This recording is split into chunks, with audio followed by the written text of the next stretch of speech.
Hæ, við heitum Anna Kolbrún og Thelma Lind og við tókum Ágúst Halldórsson í viðtal. Í viðtalinu ræddum við starf Ágúst og lífið hans. Viðtalið var mjög skemmtilegt og fræðandi og fengum góða innsýn í persónuna. Heyrðu að líka okkur? Bara sjúklega vel. Ok, skulum byrja núna. Okay. Geturðu sagt aðeins frá sjálfur þér og hvernig þú endaði sem vélfræðingur í Vestmannaeyjum? Já, ég er fæddur í Vestmannaeyjum og úr Guðbjörgu í bankanum og var getinn af Halldóri Sveinssyni.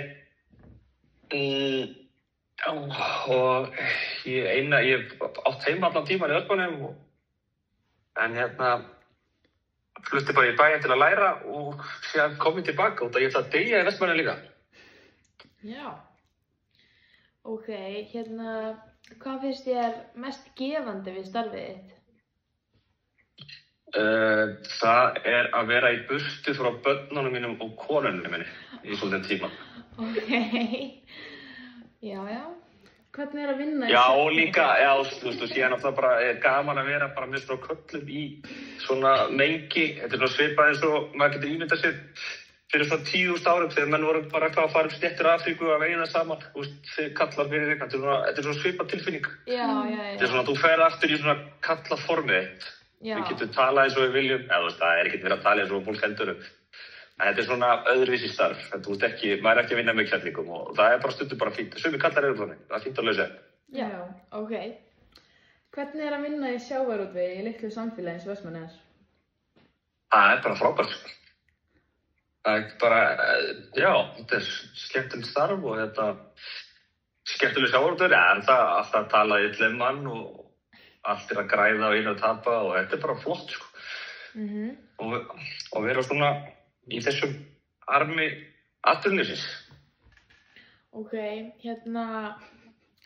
þú vakti mikla athygli og fórst í kajak út í Surtsey og hvað hvatti þig til þess? Já, það er eiginlega bara, mér finnst bara ömurlegt að það sé bara einhverju vísindamenn sem geta bara farið á einhverjum dagpenningum og vera að drekka bjór í einhverjum kofa og svartur að gera eitthvað allan sólarhringinn sem við vitum að það er ekkert að gera og ég vildi bara sýna það að við getum bara farið hana líka, Vestmannaeyingar. Já. Og ég hefði aldrei sett þetta, ég er ekki alveg heiladauður, skilur, ég hefði ekkert sett þetta á Instagrami að skrifa í gestabókina ef ég vissi að þetta myndi komast upp. Þannig að ég er aðeins að ýta undir þetta, við megum alveg farið hana líka, Vestmannaeyingar. Það er fullt af Vestmannaeyingum að hafa farið hana. Já. Þeir eru bara ekki svitlir svo ég að skrifa í gestabókina. Já. Hefur alltaf verið svona ævintýragjörn eða kom það með aldrinum? Nei, það er alltaf verið ævintýragjörn, jú. Þetta kallast kvísi held ég hjá þeim þeir sem háskólamenntuðu og eitthvað svona, jú. Ég geri bara hlutina, ég nenni ekki að hugsa það og lengi, sko. Og byggur betra að gera það, síðan bara, eins og þið vitið, síðan bara degiði og þá sérðu bara eftir að ég hafa ekki gert hlutina sem ég langaði að gera. Af hverju gera það ekki bara með alls lífandi? Sammála, segi það. Hvað gerir Já, meðan þú ert ekki að nauðgaupa með þessu fleiri. Meðan þú ert ekki að fara í svona mörk eða eitthvað. Það skiptir máli. Já, hvað gerir Vestmannaeyjar svona sérstaklega að þínu mati? Þetta er bara upp á starfinu í heiminum. Það er samfélagið, það er fólkið, það er bara, það er einhvern veginn, þú sér það best örugglega þegar einhver deyr í kringu þér, þá sérðu þetta til eitt stórt, sérstaklega er einhvern harmdauði, einhvern barnadauði eða konaðinn eða makiðinn eða eitthvað, þá svona sérðu hvað samfélagið svona þjappast saman í kringu þér, sem er örugglega á öllum svona sjávarplássum, en ég veit ekki, Vestmannaeyjar er bara eitthvað mikið meir. Bara svona gengstættin í lífinu. Já. Hvernig finnst þið samfélagi í Eyjum hafa breyst síðustu ár? Eiginlega bara ekkert svakalega, bara svona, við erum laus við múslima og gyðinga og svona, eitthvað svona drasl þjóðfélagshópa og reyna að gera. Þetta er svolítið svip, þetta er svolítið bara eins og, það breytist ekkert mikið, það er alveg kostur við þetta. Já. Og Það þarf ekki alltaf að breytast mikið. Nei. En, jú, það eina sem maður segir, jú, Sjálfstæðisflokkurinn bara að missa arminn sinn, en ég sé ekkert að það sé eitthvað verra að hafa álistan að það. Nei. Hérna... Ég er að raka.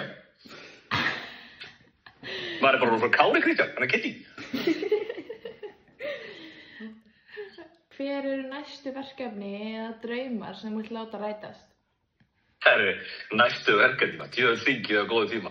Herri, ég er að fara á sunnudagi til Tyrkins í Hárigræslu með Birki Hlins og Badda Bílasal. Það verður eitthvað, ég veit ekki svo af hverju segja já við því, ég er að stóra sunnarinn og svona þess, en ég veit ekki, þetta verður eitthvað, þetta gæti að vera gaman, sko. Já, ég trúi því. Já, mæti maður bara næst, með lokkin, blæsa svona framlöfum. Já. Hvaða ráð myndir þú gefa ungu fólki sem vill fylgja eigin hugmyndum, jafnvel þó sem það er öðruvísi? Ekki hlusta mikið á fullorðna, en hlusta samt á þá pröfaðu eiturlyfi sem fólk kan segja það. Nei, djók, ég myndi segja bara að gera það nákvæmlega sem þau langar til að gera, með það er ekki að fara í eitthvað rugl, skilur. Að 3 ár í skóla er betra heldur en 40 ára á lag, skilur. Þú veist, það er ekkert, þú veist, að gerðu eitthvað á meðal ungur að gerir auðveldara fyrir að vera eldri, að fá okkur betri vinnur eða gera eitthvað. Það er svo auðvelt að verða aumingi, sko. Og það er 15 ára laus við það að vera aumingi, sko. Og lífið er erfitt hjá öllum, skilur við, það er bara ekki allir að segja, og ef þú ert að grenja á samfélagsmiðlum og pósta myndband af þér, þá máttu bara skjóta þig, sko, það er, nei, ekki beint skjóta þig, heldur að þarft þess ekki, sko, það er allir með eitthvað á bakinu og að bara halda þig niðri og lífið er bara svoleiðis, áfram. Mitt. Samræðar þar. Er þetta ekki komið? Heldur það sé komið? Já, spurningarnar eru búnar. Ekki geggjað. Já, takk fyrir að leyfa okkur að taka viðtal við þig. Það er bara til hamingju með fyrsta færeyska viðtalið, Já, takk fyrir. Herri, ég byrja þessa. Já, skilum.